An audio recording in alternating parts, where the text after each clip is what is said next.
नमस्कार, India news देख रहे हैं आप। आपके साथ मैं हूं रंजना सिंह राठौड़। खबरों की शुरुआत करेंगे। बीजेपी के राष्ट्रीय अध्यक्ष जेपी नड्डा का अल्मोड़ा में पहली बार दौरा है, जिसको लेकर पूरे नगर को होर्डिंग्स और झंडों से सजा दिया गया है। बीजेपी कार्यकर्ताओं ने नड्डा के दौरे को लेकर खासा उत्साह दिखाई दे रहा है।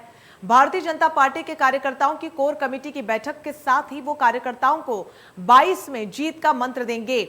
इस बैठक में प्रदेश के मुख्यमंत्री पुष्कर सिंह धामी और प्रदेश अध्यक्ष मदन कौशिक सहित केंद्रीय रक्षा मंत्री अजय भट्ट और कई वरिष्ठ नेता कार्यक्रम में प्रतिभाग करेंगे।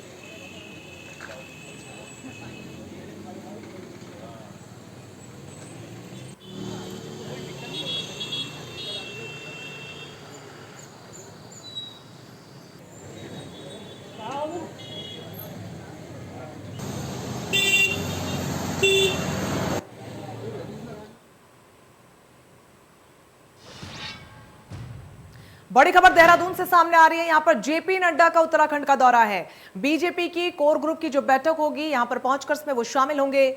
2 दिवसीय राष्ट्रीय अध्यक्ष का ये पूरा दौरा होने वाला है। बीजेपी की प्रदेश कोर ग्रुप की बैठक में भी वो शामिल होंगे। कोर ग्रुप की बैठक में चुनावी रणनीति पर विशेष तौर पर चर्चा होगी। 2022 के मद्देनजर बीजेपी पूरी तरह से कमर कस चुकी है। आज जेपी नड्डा का कुमाऊं दौरा है कि कुमाऊं में तकरीबन 3 बजे से उनकी कोर कमेटी की बैठक है, जहां पर कोर कमेटी के सदस्यों के साथ आगामी चुनाव को लेकर चर्चा करेंगे। इसके बाद तमाम कार्यकर्ताओं से वो बातचीत करेंगे, पार्टी के वरिष्ठ नेताओं से बातचीत करेंगे और निर्देशित करेंगे कि किस तरह से इस पूरे महीने में क्या क्या काम किया जाए। कहीं ना कहीं ये माना जा रहा है कि जेपी नड्डा इस महीने का पूरा टास्क देकर जाएंगे। पार्टी के नेताओं को मुख्यमंत्री खुद मौजूद रहेंगे, प्रदेश अध्यक्ष मदन कौशिक भी मौजूद रहेंगे और संगठन महामंत्री अजय भी मौजूद रहेंगे। तो बहुत महत्वपूर्ण दौरा है। इसके बाद सीधे अल्मोड़ा से रुद्रपुर जाएंगे। रुद्रपुर में कल उनका एक बड़ा कार्यक्रम है, वहाँ पर बंगाली समुदाय से 12:30 बजे वो बातचीत करेंगे और कहीं ना कहीं उनके दुख दर्द को बांटने की कोशिश भी करेंगे और बंगाली समुदाय को अपने साथ लाने की कोशिश भी करेंगे। साथ ही रुद्रपुर में शक्ति केंद्रों के कार्यकर्ताओं नेताओं के साथ बैठक भी है और उसमें भी चर्चा होगी 2022 चुनाव के मद्देनजर। तो काफ़ी महत्वपूर्ण दौरा जेपी नड्डा का, जो कि राष्ट्रीय अध्यक्ष है बीजेपी के लिए, और कहीं ना कहीं जोश भरने की कोशिश भी होगी अपने कार्यकर्ताओं में। अपने कैमरामैन सौरभ के साथ प्रवीण कुमार, इंडिया न्यूज, देहरादून। खबर देहरादून से, जहां पर प्रदेश में लगातार कोरोना के मामले में एक बार फिर से बढ़ोतरी देखने को मिल रही है। प्रदेश में 2 महीने बाद 29 नए कोरोना मरीज पाए गए हैं। प्रदेश में 96% पहली डोज वैक्सीन कोरोना की लग चुकी है, जबकि 51% लगी है दूसरी डोज। दिसंबर 31 तक संपूर्ण वैक्सीनेशन का हालांकि लक्ष्य रखा गया, लेकिन इन सबके बीच कोविड के मामले एक बार फिर से बढ़ना खतरे की घंटी।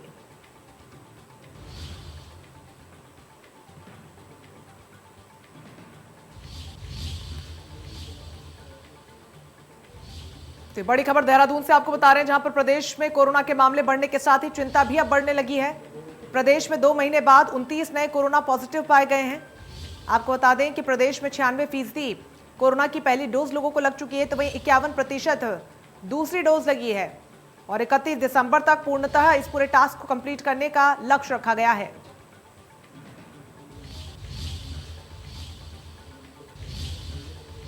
खबर हरिद्वार से, यहां पर पर्यटकों के लिए खुशखबरी है। आज खुलने जा रहे हैं Rajaji national tiger reserve park. पर्यटक अब जंगल सफारी कर सकेंगे। चीला रेंज समेत सभी 9 रेंज के गेट खुले हैं। सैलानी अब वन्य जीवों का दीदार कर सकेंगे।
प्रदेश में बेरोजगार युवाओं को रोजगार मिलेगा। जल्द शुरू होगी 3 विभागों में भर्ती की प्रक्रिया। 15 दिनों में शुरू हो जाएगी भर्ती प्रक्रिया। अधीनस्थ सेवा चयन आयोग कर रहा है भर्ती की तैयारी। पर्यटन विभाग में 51 पदों पर भर्ती प्रक्रिया शुरू होगी। बता दें कि हेड कांस्टेबल के 200 पदों पर भर्ती प्रक्रिया शुरू होगी, तो वहीं संख्यांकी विभाग में 100 पदों पर भर्ती प्रक्रिया शुरू। और उसी से जुड़ी ये बड़ी खबर आपको बता रहे हैं, जहां पर पर्यटन विभाग में 51 पद हैं जिन पर भर्ती की प्रक्रिया शुरू होगी। इसके अलावा भी कई अन्य विभागों में भर्ती की प्रक्रिया को शुरू करने को लेकर कवायद तेज। तो प्रदेश में बेरोजगार युवाओं को रोजगार मिलेगा। जल्द ही शुरू होगी 3 विभागों में भर्ती की प्रक्रिया। 15 दिनों में भर्ती प्रक्रिया शुरू हो जाएगी। अधीनस्थ सेवा चयन आयोग की प्रक्रिया को लेकर तैयारी भी कर रहा है। पर्यटन विभाग की बात करें तो 51 पद है जिस पर भर्ती प्रक्रिया शुरू होनी है।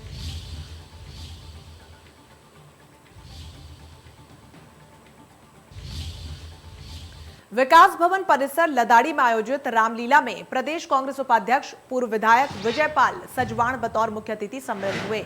रामलीला समिति द्वारा किए गए आयोजन के लिए आभार व्यक्त किया गया और कहा कि इस तरीके के धार्मिक आयोजन हमें धर्म के मार्ग पर चलने की प्रेरणा देते हैं।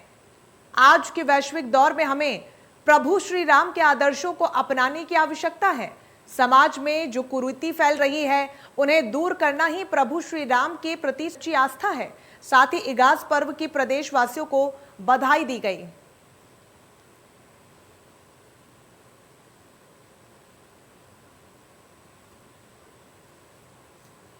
तो विकास भवन में रामलीला का आयोजन किया गया। तस्वीरें आपको दिखा रहे हैं। प्रदेश उपाध्यक्ष विजयपाल सजवाण ने मुख्य अतिथि के तौर पर इस कार्यक्रम में शिरकत की। श्री राम के जीवन पर प्रकाश डालते हुए उन्होंने कहा कि श्री राम का जो जीवन है वो विकास के पथ पर आगे बढ़ाने वाला है और उनके पद चिन्हों पर हम आगे बढ़ भी रहे हैं।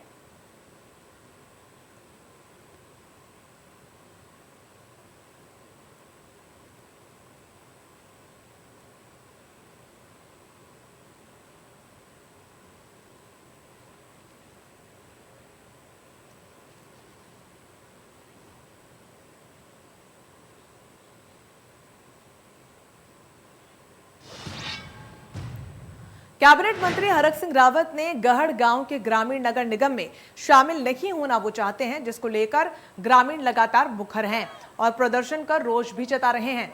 गुस्साए गांव वालों ने सरकार के विरोध में मशाल जुलूस निकालकर जमकर नारेबाजी की। साथ ही स्थानीय विधायक और कैबिनेट मंत्री डॉक्टर धन सिंह रावत के खिलाफ ही मोर्चा खोला है। बता दें कि ग्रामीणों ने श्रीनगर में विरोध रैली निकालकर प्रदर्शन किया था। ग्रामीणों का ये कहना है कि गांव को नगर निगम में शामिल करने से मनरेगा के काम छिन जाएंगे, साथ ही उन्हें टैक्स भी चुकाना पड़ेगा। गांव वालों का कहना है कि वो टैक्स देने में असमर्थ हैं और नगर निगम में शामिल नहीं होना चाहते हैं।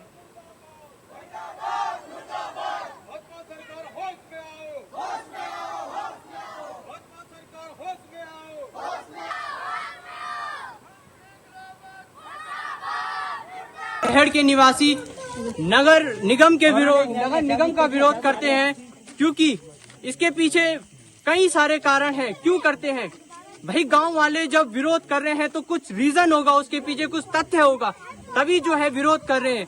वो इसलिए कर रहे हैं क्योंकि एक तो पास ग्रामीणों के पास जो है कोई रोजगार उपलब्ध है। सारी महिलाएं, हमारे बच्चे आज यहाँ पे आ रखे हैं।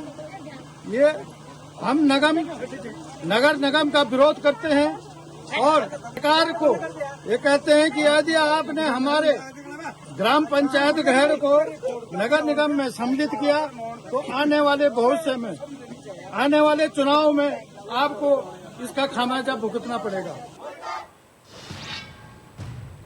पहाड़ों की रानी मसूरी में इगास पर्व धूमधाम के साथ मनाया गया। मसूरी के कई संगठनों ने इगास पर्व में गांव वालों ने उत्साह के साथ ग्रामीण पारंपरिक वेशभूषा में जमकर डांस किया। लोगों ने सांसद अनिल बलूनी के द्वारा इगास पर्व मनाने की मुहिम छेड़ने और पर्व पर अवकाश घोषित करने पर मुख्यमंत्री धामी का आभार भी व्यक्त किया है। उन्होंने कहा कि प्रदेश सरकार प्रदेश की लोक संस्कृति संरक्षण के लिए लगातार काम कर रही है। तो वहीं इस मौके पर भैलो और पारंपरिक नृत्य पर लोग झूमते हुए नजर आए और आयोजकों ने लोगों को पहाड़ी व्यंजनें भी परोसे। मसूरी भाजपा महिला मोर्चा की अध्यक्षा पुष्पा पंडियार के नेतृत्व में मसूरी शहीद स्थल पर कार्यक्रम आयोजित कर लोगों को प्रदेश की संस्कृति से रूबरू करवाया। मसूरी गढ़वाल महासभा द्वारा मसूरी झूलाघर पर इगास धूमधाम के साथ मनाया गया। कार्यक्रम में लोक गायकों ने अपनी प्रस्तुति दी, जिसने सबके मन को मोह लिया। वहीं कार्यक्रम के मुख्य अतिथि कैबिनेट मंत्री गणेश जोशी द्वारा लोगों और कलाकारों के साथ लोकगीतों में जमकर डांस किया गया।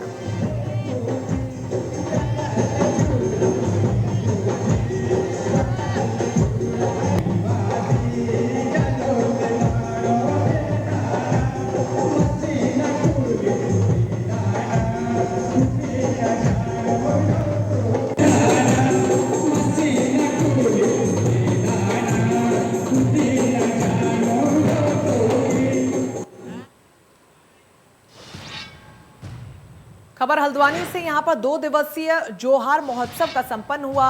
चीन की सीमा से सटे सीमांत मुनस्यारी क्षेत्र की जोहार घाटी में रहने वाले लोग, जिनको शौका भी कहा जाता है, उनके द्वारा हल्द्वानी में इस जोहार महोत्सव का आयोजन करवाया जाता है। जोहार घाटी की शौका लोक संस्कृति के साथ इस महोत्सव की रंगारंग प्रस्तुतियों ने लोगों के मन को मोह लिया। जोहर घाटी की संस्कृति को बचाने और उसको संजोए रखने के लिए इस आयोजन को हर साल किया जाता है।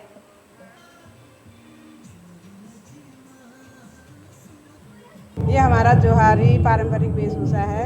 इसमें हम लोग 2 दिन अपना जोहारी डांस और प्रोग्राम रखते हैं। हाँ, अपने संस्कृति को थोड़ा आगे बढ़ाने के लिए जो आगे वाली पीढ़ी है उनको हम लोग ये इससे जुड़े रहें, ताकि वो लोग भी हमारे साथ आगे यही प्रोग्राम करते रहें। हमारा जोहार सांस्कृतिक वेलफेयर सोसाइटी का ये है कि अपनों को अपनों से जोड़ना, अपनी संस्कृति के बारे में बच्चों को जागरूक करना तथा एक दूसरे को सम्मान करना है और संस्कृति को बढ़ावा देना है। और ये काम हम विगत 10 साल से कर रहे हैं। आज हमारे कार्यक्रम जितने भी हमारे लोकल कलाकार हैं, लोकल बच्चे हैं और लोकल कलाकार हैं, और जो कुमाऊं के प्रतिष्ठित कलाकार हैं, वो भी आज मंच पर अपना कार्यक्रम दे रहे हैं। उसके अतिरिक्त दिन में हमारा जैविक व्यंजन कार्यक्रम था।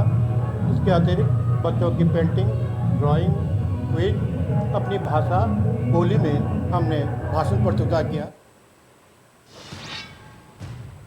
अल्मोड़ा में बन रहे मेडिकल कॉलेज को अभी भी मान्यता नहीं मिल रही है। 2010 से लगातार इसमें काम चल रहा है और 11 साल पूरे होने के बाद भी एनएमसी की मान्यता की पूरी नहीं हो पाई है।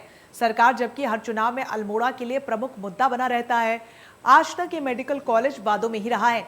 भाजपा की सरकार आते ही इसको 2021 में संचालित होने का दावा किया गया था, पर हकीकत यह है कि अभी भी दावों में ही ये नजर आ रहा है। प्रदेश में विधानसभा उपाध्यक्ष और अल्मोड़ा के विधायक रघुनाथ सिंह चौहान ने यह दावा किया है कि 2022 में मेडिकल कॉलेज शुरू हो जाएगा। उन्होंने कहा कि उनकी सरकार लगातार इसमें काम कर रही है और एनएमसी से जल्दी इसको मान्यता देने के लिए आग्रह भी किया गया है।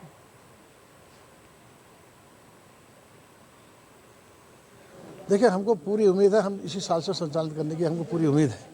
एनएमसी के कुछ नॉर्म्स होते हैं, उन नॉर्म्स हम उसके पूरा करने की हम कोशिश कर रही है, हमारी सरकार कोशिश कर रही है और जल्दी ही हमको पूरी उम्मीद है, पूरी आशा है इसी वर्ष मार्च से पहले हम मेडिकल कॉलेज का संचालन करने की कोशिश कर रहे हैं। जो कि अब लगभग काम समापन की ओर है, कुछ काम रह गए हैं। तो एनएमसी जब हम निवेदन कर रखा है एनएमसी कि आप यहाँ इसकी जो है आप आए यहाँ पर निरीक्षण करें, निरीक्षण करने के बाद वो हमको उसको मेरे ख्याल से उसको जल्दी हमको अनुमति दे देगी, ऐसा हमारी उम्मीद है। अब चूँकि भारत सरकार के लोग यहाँ आएंगे, डॉक्टर ला के तो उनकी टीम आती है, क्या क्या कमियाँ रह गई, क्या क्या कमियाँ होने वाली हैं, किनकी पूर्ति हो गई, वो देखते हैं। हम मतलब पूरी मतलब लगातार प्रयास भी करें, डॉक्टर साहब हमारे प्राचार्य प्रयास करें। कोविड के दौरान जान जोखिम में डालकर वैक्सीनेशन करने वाली एनएमएम कर्मियों ने आंदोलन शुरू कर दिया है। उन्होंने जिलाधिकारी कार्यालय के बाहर अपना धरना प्रदर्शन शुरू किया है।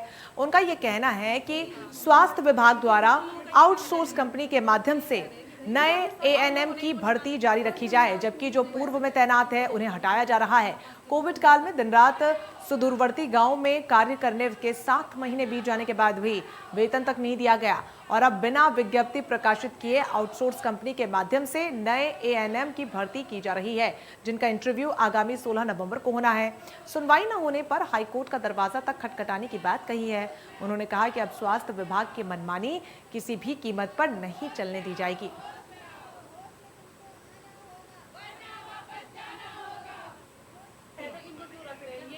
क्या जरूरत है ना यहाँ पे टीएनएम का इंटरव्यू करवाने की?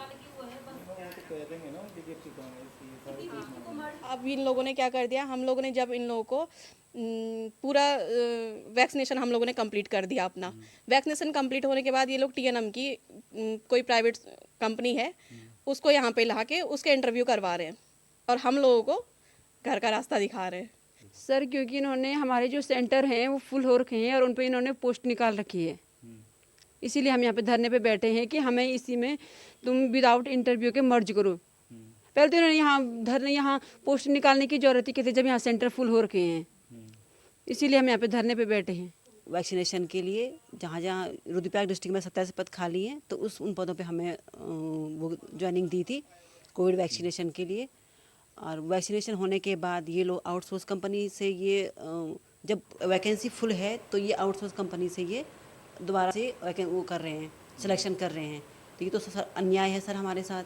और दूसरी चीज़ सर परमानेंट वो पोस्टें अभी तक नहीं निकली इनाम की, जबकि पूरे उत्तराखंड में इनाम की पूरे उत्तराखंड में बहुत पोस्टें खाली हुई हैं। 2009 से अभी तक इनाम की कोई भी पोस्टें खाली नहीं हुई है। इसी के साथ देवभूमि लाइव में फिलहाल के लिए बस इतना ही, लेकिन बाकी बड़ी खबरों के लिए आप बने रहिए हमारे साथ। नमस्कार।